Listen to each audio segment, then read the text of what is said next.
The fall of Nyla's sky was burned. Nyla stood in the center of her ruined city. Buildings once full of light now crumbled into dust. Smoke filled the air, thick and dark, making it hard to breathe. The sound of screaming had stopped hours ago. Now, only silence and fire. She was alone. Her long gray cloak was torn. Blood, her own and others, covered her hands. Her sharp Kari eyes searched for life, but found nothing. The Zorak had come fast and hard. No warnings, no mercy. Her father had said it might happen one day. They want our planet, he told her, but they fear what we know now. Her father was gone, killed in the last defense tower with the other leaders. Her mother too, caught in the first wave of Zorak drones. Nyla had watched it all, helpless. Hiding in the shadows, she wiped a tear from her cheek with the back of her hand. But she couldn't cry long. The Zorak never stopped hunting. Suddenly, a low growl echoed from behind. She turned fast and almost fell. Her leg was injured from a blast, but she kept moving. She limped into the underground tunnel, a secret way out built by her father years ago. The tunnel was dark and cold. Water dripped from the walls. Her footsteps echoed. She felt like a ghost walking through the grave of her people, but she wasn't dead. Not yet. Hours passed, maybe more. Time didn't feel real anymore. When she finally climbed out of the tunnel, it was night. The stars above looked strange, like they were watching her, judging her. She reached the edge of the forest near the city. There, she saw the wreckage of a small ship. Not Zorak, not Kari. It was human. Nyla froze. She had never seen a human in real life. Stories told of them new to the galaxy, dangerous, emotional, unpredictable. Some said they were monsters. Others said they were warriors with hearts too big for their own good. The ship had crash-landed. Smoke rose from its side. One of its wings was broken. Nyla moved closer, quietly, hiding behind trees.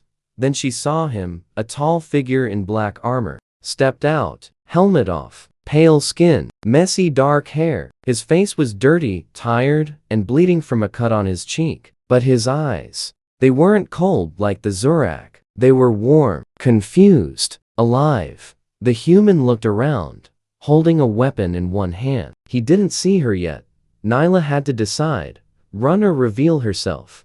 But fate made the choice for her. A Zorak scout ship flew over the trees, red lights scanning the ground. The human ducked behind his ship. Nyla stayed low too, but not low enough. The ship's scanner turned red. Target locked. A Zorak drone dropped from the sky, landing just meters from her. It aimed its weapon. Nyla's heart pounded. Her legs wouldn't move. She was too weak. Then, bang! A shot fired. Not from the drone, from the human. The drone fell to the ground, metal sparking, dead. Nyla gasped. The human had saved her. He walked toward her slowly, raising one hand to show peace. The other still held his gun just in case. "You okay?" he asked. Nyla didn't answer. She didn't know if she could trust him. "Kari?" he asked again, softer this time. "I'm not here to hurt you." His voice was deep but kind. Calm in the middle of chaos. She tried to stand but stumbled. Her leg gave out. The human rushed forward and caught her before she hit the ground. "Hey, easy," he said, gently lowering her to sit. She looked into his eyes, and for a moment, she didn't feel afraid. She felt something else, safe. She didn't know this human. She didn't even know his name. But in a world where everything was broken, he was the only thing that wasn't trying to kill her. He looked around, then back at her. "You're not safe here," he said. "They'll come back." He reached out his hand. "Come with me." Nyla hesitated. Just for a second, then she took his hand. His grip was strong but careful, as if he knew she was fragile, not just in body, but in heart. And in that moment, something changed. She had lost her family, her people, her home. But maybe, just maybe, she had no one left until a human pulled her into his arms. The human who breaks rules. The cold wind blew through the broken trees as the human helped Nyla into the ship. His hand never left his weapon, eyes scanning the dark forest like a hawk watching for a predator. "Sit down. I'll lock the hatch," he said. Nyla hesitated inside the strange machine. Human technology was different, rough, metallic, like It had been built in a hurry. It smelled like smoke, oil, and blood. She sat on a cold bench, her legs still bleeding from the earlier blast. The pain was worse now, but she stayed silent. She didn't want to show weakness. Not yet. The human returned, sealed the hatch, and sat across from her. He looked at her for a long second, not like the Zorak did with disgust or fear, but like he was curious. "My name's Harris," he finally said. "Lieutenant Jake Harris, Earth Defense Force." Nyla stared at him. She didn't reply. "You got a name?" he asked, trying again. She blinked, then spoke for the first time. Her voice was low, soft, and guarded. "Nyla," he nodded. "Good to meet you, Nyla. Considering the last thing I shot tried to vaporize you, I'd say I earned some trust points." She tilted her head. "You saved me." "Why?" That made him pause. He leaned back, then shrugged. "Honestly, I don't know. Instinct. Maybe. Or maybe I'm just tired of watching people die." His eyes dropped for a second, like he was remembering something painful. "I saw the Zorak attack your city," he added. "Did anyone else survive?" Nila's face darkened. She shook her head slowly. "No one." Silence filled the ship. "Heavy. Real." "I'm sorry," Harris said. And somehow, it didn't sound like empty words. It sounded like he meant it. She looked at him closely now. His armor was scratched. His arms were bruised. And beneath the tough soldier image, she saw something else. Grief. Maybe he had lost people too. "Why are you here?" she asked. Harris smirked, but it didn't reach his eyes. "Official mission. Reconnaissance." "Unofficially, I crash-landed. Was chasing Zorak patrols when they hit my ship with an EMP pulse. Guess we both got lucky. Or unlucky, depending how this ends." He stood up and started opening a small medkit. "Let me take a look at your leg." Nyla flinched when he moved close. "I won't hurt you," he said gently, "but you won't be able to outrun a single squirrel if we don't fix that wound." She didn't know what a squirrel was, but the way he said it made her nod. He knelt beside her and began cleaning the wound. She bit her lip to stop herself from screaming. It burned like fire, but he was quick, skilled. "This wasn't his first battlefield injury. I'm guessing you were important before this war," he said, wrapping a bandage. "Military training?" Nyla didn't answer. "You knew where to hide. You knew how to stay silent. That's not civilian behavior." Still, silence. He gave a short laugh. "All right, I get it. Mystery alien girl. No backstory unlocked yet." She looked at him with the hint of a smile.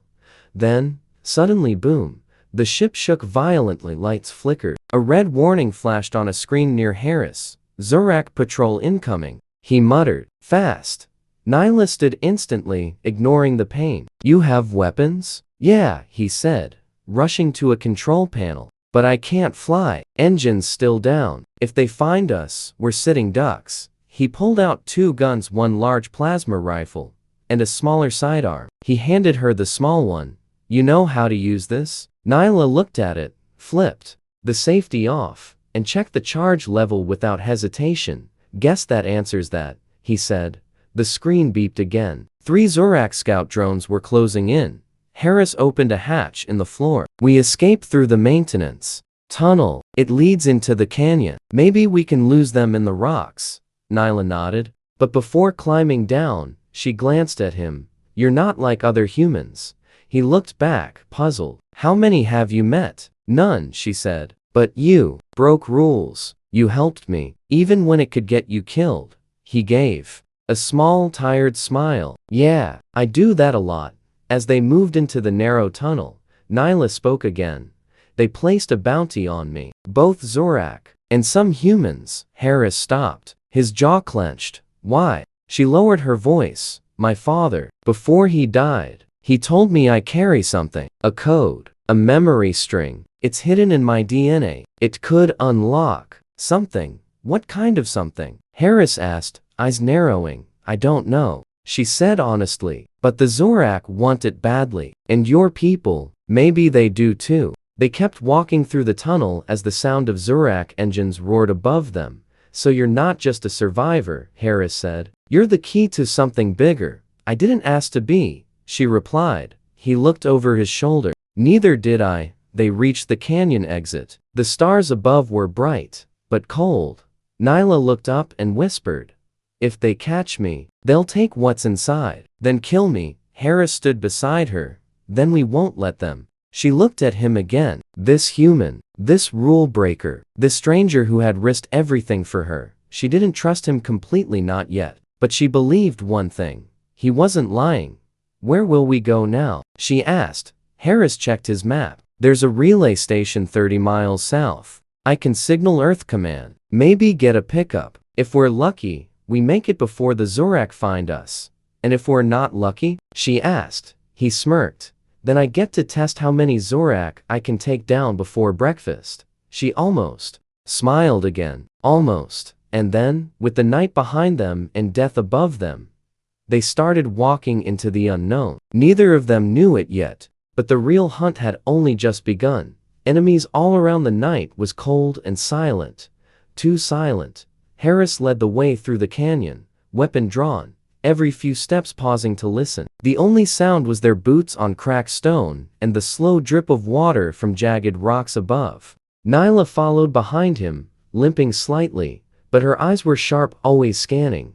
They had been walking for hours. Neither said much. Every shadow looked like a trap. Every noise could be a Zorak drone. Or worse, humans with orders. "Still holding up?" Harris finally asked, his voice low. Nyla nodded. "Leg hurts, but I've walked through worse." He gave her a look. "You've lived through worse." She didn't answer. She didn't need to. Suddenly, crunch. Harris froze. His arm shot out in front of Nyla, stopping her. He crouched, finger to his lips. He pointed toward the rocks. Footsteps. Slow, heavy, metal. Not Zorak, not human, something else. Then a growl. Nyla tensed. "Rockhounds," she whispered. Harris frowned. "What the hell's a rockhound?" "A predator. Smells blood, hides in shadows, waits for you to turn your back." As if summoned, 3 shapes emerged. From behind the boulders, tall, low-bodied creatures, almost wolf-like, but with thick plated backs and glowing red eyes. They didn't growl. They didn't snarl. They just watched. "Okay," Harris said softly, raising his weapon. "New plan. No sudden moves." Nyla took a slow step backward. The creatures mirrored it. "They're tracking us," she said. "But they don't see us as prey. Not yet." "What changes that?" "If we run," she whispered. They stood still for what felt like forever.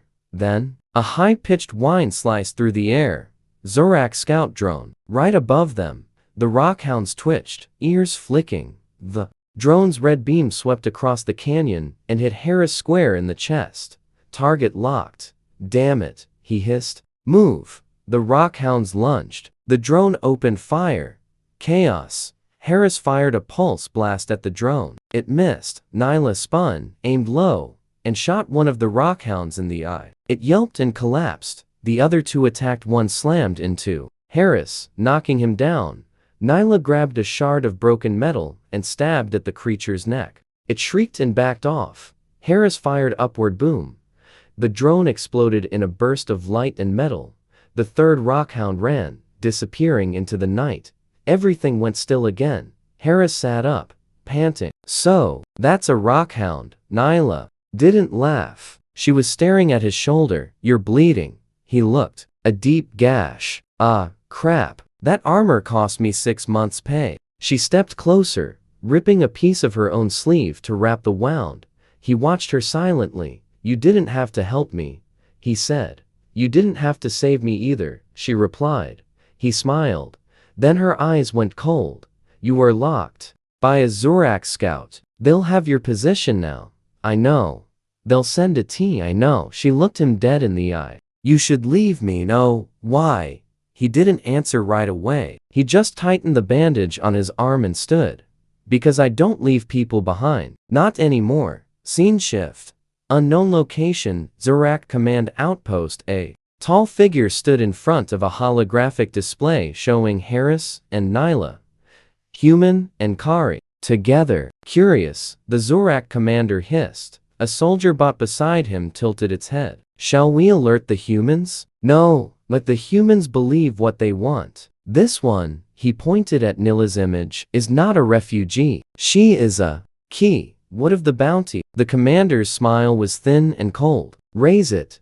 Back to Canyon. Temporary shelter. They found a broken transport container stuck between two canyon walls. It wasn't perfect, but it was shelter from drones and from beasts. Nyla sat across from Harris, quietly fixing her plasma pistol. Sparks danced from its core as she calibrated it. Harris watched her work. You know your weapons well. My father trained me, she said. He believed war was coming. He was right. He hesitated. This memory string, the one in your DNA, do you know what it does? She looked up. Only part of it. It's ancient. Not made by Kari. Then who? She took a long pause. We call them the sleepers. Harris raised an eyebrow. Sounds cozy. They were builders. Peacekeepers. Long before us. Before even the Zorak. But they disappeared. Left behind machines, codes, tech far beyond anything we have. And your father found it? She nodded. Before the Zorak attacked our capital, he uploaded the last string into me. Not in a chip. Not on a drive. In my DNA. Why? Because that's the only place they wouldn't look. Harris shook his head. That's insane. Brilliant, but insane. She smiled faintly. You humans say that a lot. Before he could respond, a blinking light appeared on his wrist device. Proximity alert, he said. Multiple targets. Not Zorak. Humans? He zoomed in. 4 heat signatures. Earth Defense Force armor. Damn. It's a search squad. Nyla stood tense. Will they help us? Harris hesitated. Maybe. Maybe not. Depends if they know who I am. He looked at her. Let me handle it. He stepped outside, rifle lowered, hands visible. Lieutenant Harris, one of the men said, we've been tracking your beacon. Thought you were dead. Almost was, Harris replied. This area's crawling with Zorak. They nodded. Then one looked past him and saw Nyla. His face changed instantly. That Kari girl, he said. Is that her? Harris stiffened. She's not a threat. She's the bounty. Command wants her alive. She saved my life.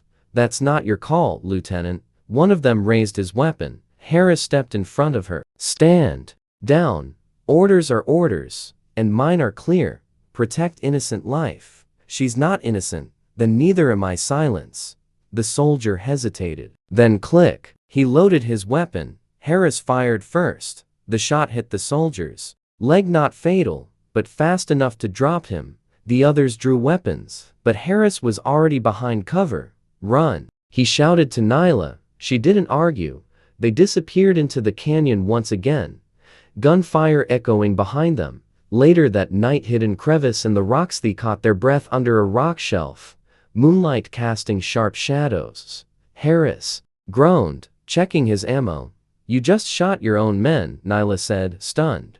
I didn't kill him. Just adjusted his attitude. They'll come after us now.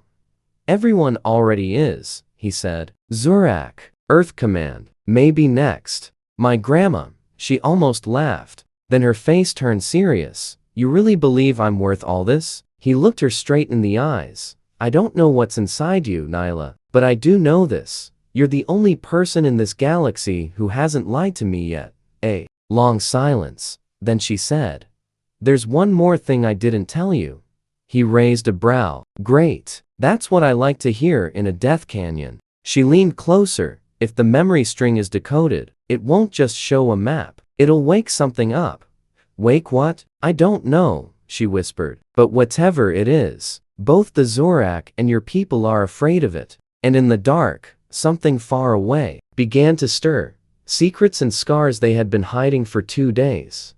Deep inside an old mining shaft, forgotten by time and war. Nyla and Harris sat in silence. The air was cold and dry. Dust floated in slow motion, like snow in darkness. Harris had found an old power core in the wall and used it to light a small lantern. The soft blue glow made the space feel smaller, quieter. Neither of them slept much. Every sound outside could be a drone. Every hour they stayed in one place raised the chance of being caught. But they needed rest. Especially Nyla. Her skin was pale. Her wound had reopened after their escape from the Earth Defense Squad. Harris had done his best to seal it with field gel, but it wasn't healing properly. She sat on a crate now, wrapped in his jacket, her eyes half closed. You should sleep, Harris said, checking his weapon for the third time. I can't, she murmured. Every time I close my eyes, I see fire, screams. My father's voice. He sat across from her. I used to see things too, he said quietly. Back when we lost New Kyoto base. Whole squad gone, just me left. Some nights I'd wake up and forget where I was. She looked at him, surprised. What did you do? He smiled faintly. Shot the wall. Thought it was a Zurak. My bunkmate never let me live it down.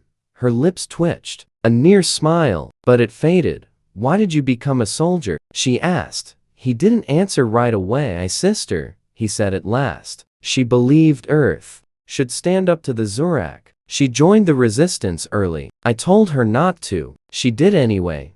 What happened to her? He looked away. Zurak raid. Colony wiped. No survivors. Nyla lowered her gaze. I'm sorry. Yeah, me too.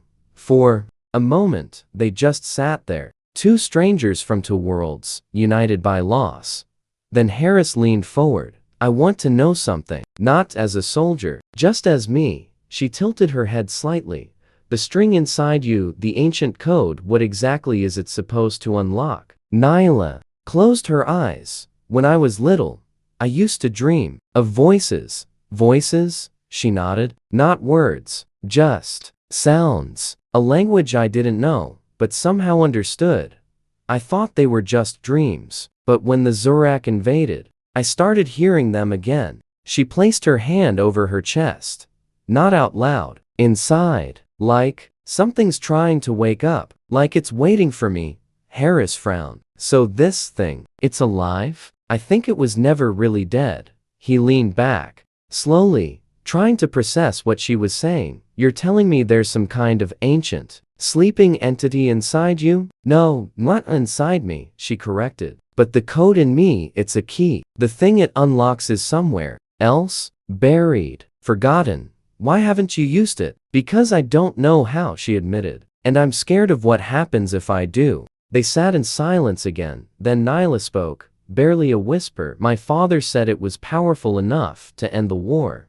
End it how? Harris asked. With peace or fire? She didn't answer. Scene change. Deep in the mining tunnels later. That night, Nyla couldn't sleep again. She wandered deeper into the tunnel, away from Harris, holding the lantern. The deeper she went, the more strange the rocks began to look. Patterns etched into the walls, ancient markings, symbols that pulsed faintly as she passed. Then she heard it, a voice, not loud, not clear but there, calling. Her heart pounded. She followed the sound until she reached a wall made entirely of black stone. In the center was a shape almost like a door but melted shut. Without thinking, she reached out her hand. As soon as her fingers touched the stone, everything changed. Vision sequence begins. The room faded away. She stood in a black void filled with stars. Galaxies spun slowly in every direction. And in the center of it all was a shape, huge, sleeping, breathing. It looked like a machine, but it felt alive. A deep, ancient voice echoed in her mind.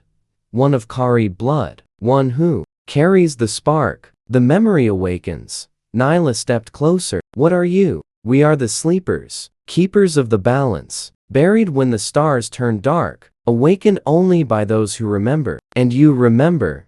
Then images flashed in her head. Zurak ships, burning, Earth cities, crumbling, soldiers, falling, a machine rising from a desert, taller than mountains, walking like a god. Her voice trembled. Am I the weapon? No, you are the choice. Back to reality, she gasped and fell backward. Harris rushed to her side. Nyla, what happened? She looked at him, eyes wide, glowing slightly with the faint gold light. I saw it. I saw them. He helped her up. Who? The sleepers. They're not dead. They're waiting, and they know me. He stared at her, trying to stay calm. You sure you're not hallucinating from blood loss? She shook her head. They spoke to me. They showed me a future, a war worse than this one. They said I have to choose how it ends, and if You choose wrong? She looked away. Then the galaxy burns. Meanwhile, Zurak interrogation ship, one of the Earth soldiers Harris had been captured by the Zurak. Now, he knelt in front of a Zurak commander, bruised, bleeding. What do you know about the Kari girl? The alien hissed. She has something inside her, the soldier coughed. Some code. But Harris, he won't give her up. The commander smiled. Good. Let him hold her. Why? The soldier gasped. Aren't you trying to capture her? The Zorak leaned close. We will. But not yet. Let them get closer. Let her unlock it. Why? The commander's grin widened. Because when the weapon wakes, we want to be the first to take control. Back in the tunnels, Harris. And Nyla, you said something. Back there, Harris said, that you're scared of what happens if the code wakes up. She nodded slowly. I'm more scared of what happens if it doesn't. Harris stood. We need to move. If what you saw is real, we don't have much time. Zorak won't wait. And I've got a feeling Command won't either. She looked at him. Her voice suddenly quiet. Jake, yeah, if it comes to it, if you have to choose between saving me or stopping what's coming. He cut her off. We're not having that conversation. You might have to know, he said firmly. You're not alone anymore, Nyla, and we're gonna figure this out. He slung his rifle, walked to the exit. Come on, he added. Let's go find whatever you woke up. Far away, beneath ancient ruins on a forgotten planet, a machine's eye flickered open for the first time in 10,000 years. It had heard the call, and it was waiting for her. The betrayal, the desert stretched for miles, silent, dead, and hot like a furnace. Harris and Nyla walked under the burning sky, heading toward a hidden resistance outpost buried in the cliffs. The coordinates came from a memory chip Harris had kept in his boot, one that only activated after a coded Earth signal was received. It's called Echo Base, he told her, built for deep war operations. Not even Command knows where it is. Nyla raised an eyebrow. And yet, you do? He smirked. Because I don't play well with Command. Clearly, she said. They walked in silence for a moment. Then Nyla asked, you ever regret it? Saving me? He looked over. No, I regret not shooting my old commanding officer though. That guy was a jerk. She smiled. But there was something behind it. Something heavy, hidden. Harris noticed. You okay? She hesitated. I've been having dreams again. More visions. They're growing stronger and stranger. Stranger how? She stopped walking. In one of them, I wasn't alone. Harris tensed. What do you mean? There was another Kari, but his eyes, they were empty, like something hollow lived inside him. He said my code belongs to them, that I was never meant to carry it. Harris clenched his fists. Could be a psychic trace, Zurak tech messing with your brain. Or, she said softly, could be a memory. He stepped closer. Nyla, whatever it is, I've got your back. She looked into his eyes. I'm scared I don't know who I really am. Scene change. Echo Base looked like nothing from the outside. Just cracked rocks and heat waves. But beneath the sand, steel doors opened with a soft hiss. They were greeted by a squad of resistance fighters armed, serious, and silent. A tall woman in dark gray armor approached them, her hair tied tight, her eyes colder than ice. Harris, she said. He saluted. Commander Vex. She stared at Nyla. So, this is the girl. Nyla straightened but said nothing. Vex's eyes narrowed. You brought Akari here? Against protocol? She's not a threat. No, Vex said. She's a target. Nyla stepped forward. I'm not the enemy. That's not for you to decide, Vex snapped. She holds a memory code. Harris cut in. From the sleepers. At that, Vex's expression changed slightly. Then we need to move. Now. Inside Echo Base secure room Nyla sat in. A sealed chamber, walls lined with scanning equipment. A thin medical device attached to her arm, glowing faint blue. On the other side of the glass, Harris watched through the observation window. She's cooperating, he told Vex. Why? Treat her like a prisoner? Because I've seen what happens when we don't, Vex said. You don't understand what she's carrying. Then explain it. Vex sighed. There was another Kari, years ago. His DNA contained an incomplete version of the code. We tried to extract it. What happened? He burned 3 agents. Alive without touching them. Harris stared in horror. You think Nyla will do the same? Vex leaned close. I think Nyla doesn't even know what she's capable of. That makes her more dangerous. Inside the chamber, Nyla's POV, the scanner's hum was steady. Too steady. Too controlled. Then it changed. The hum became a whine. Higher. Faster. Painful. She grabbed her head. The lights flickered. The walls vibrated. And then she saw him again. The other Kari. The one from her dream. Only this time, he was real. He stood in the corner of the room. Half shadow. Half light. Eyes black like the void. You were never meant to carry it. He said. Who are you? She shouted. He didn't answer. He reached toward her and her vision turned white. Observation room, same time alarm screamed. The scanner exploded. Vex slammed her fist on the panel. What's happening? Harris backed away from the window. Shut it down. A flash burst inside the room. Then silence. Smoke filled the chamber. And Nyla stood untouched, eyes glowing gold.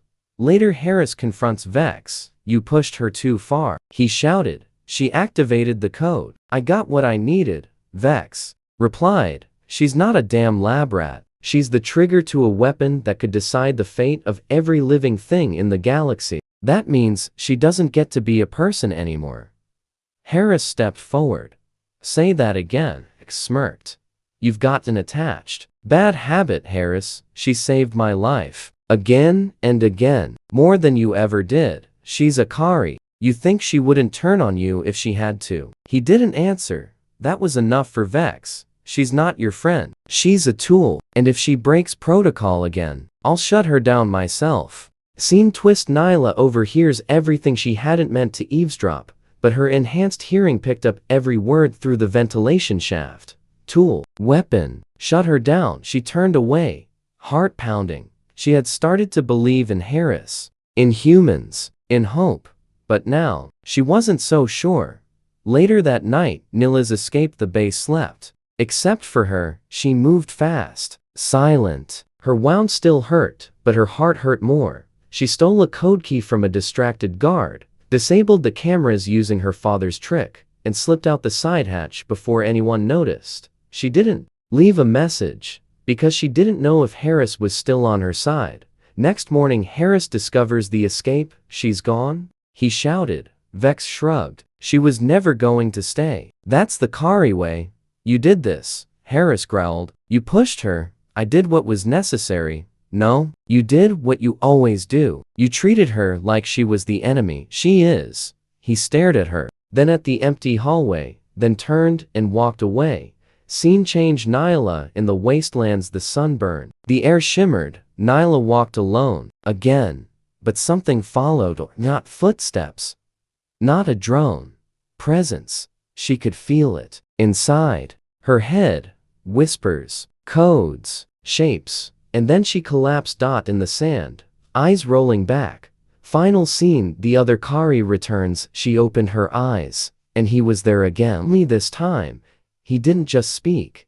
He touched her forehead. You are the final key. The door will open. And when it does, there will be no more humans. No more Zorak. Only us. She tried to scream, but her voice was gone. Far away, the first sleeper stirred from beneath the ancient sands. Not fully awake, but aware. The key was in motion, and betrayal was complete.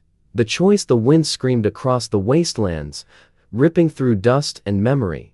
Nyla stood alone on a cliff, her cloak billowing, her eyes blank with gold light.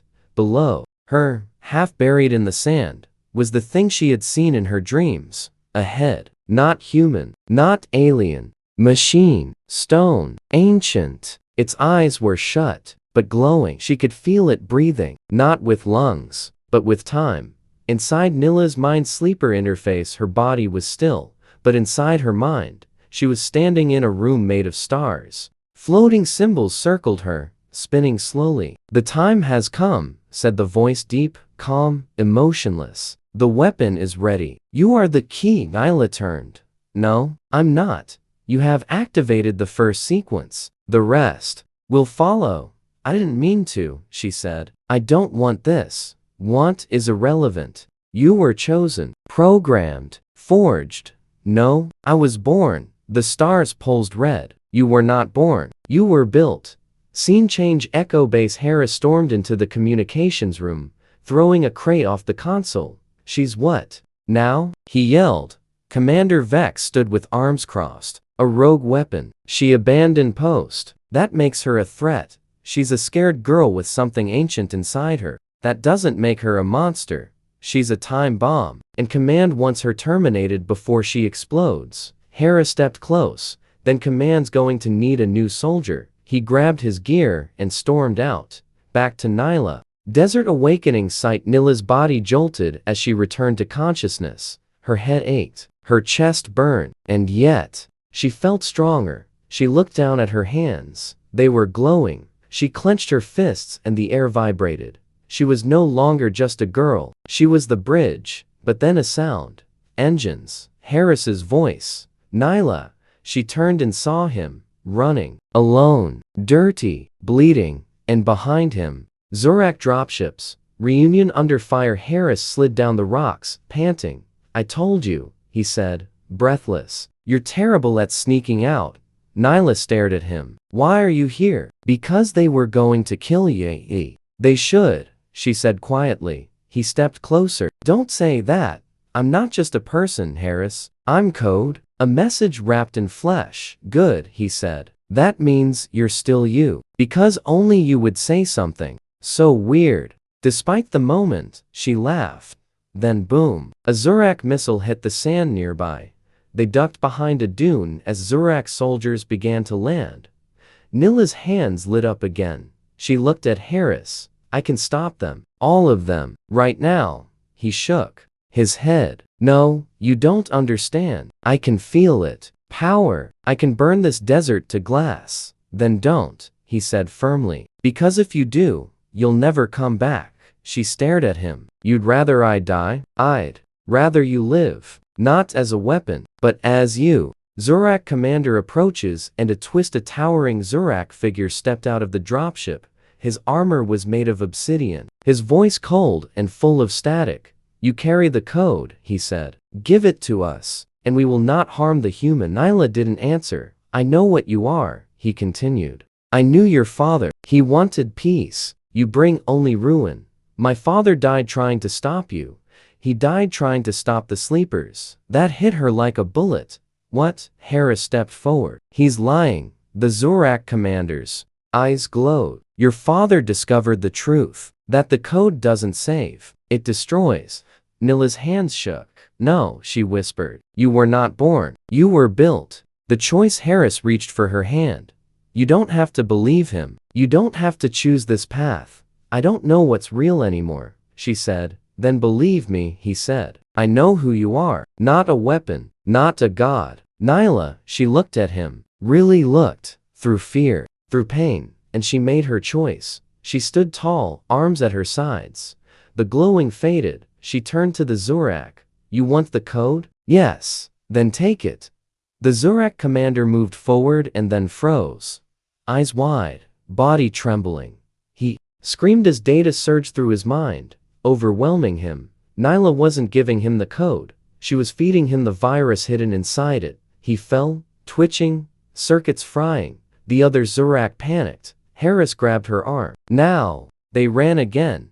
Meanwhile, Earth Command. Emergency transmission. Vex watched the screen flash red. Zorak High Commander. Offline. Kari weapon. Unstable. Track them, she ordered. Now. An officer turned. Ma'am, there's more. The sleepers. We've picked up energy signatures on multiple planets.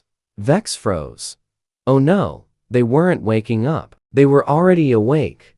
Back in the desert, safe for now. Nyla collapsed under a small cave ledge, shaking. Harris wrapped her in his jacket. You did it. No, she whispered. I started it. He held her tight.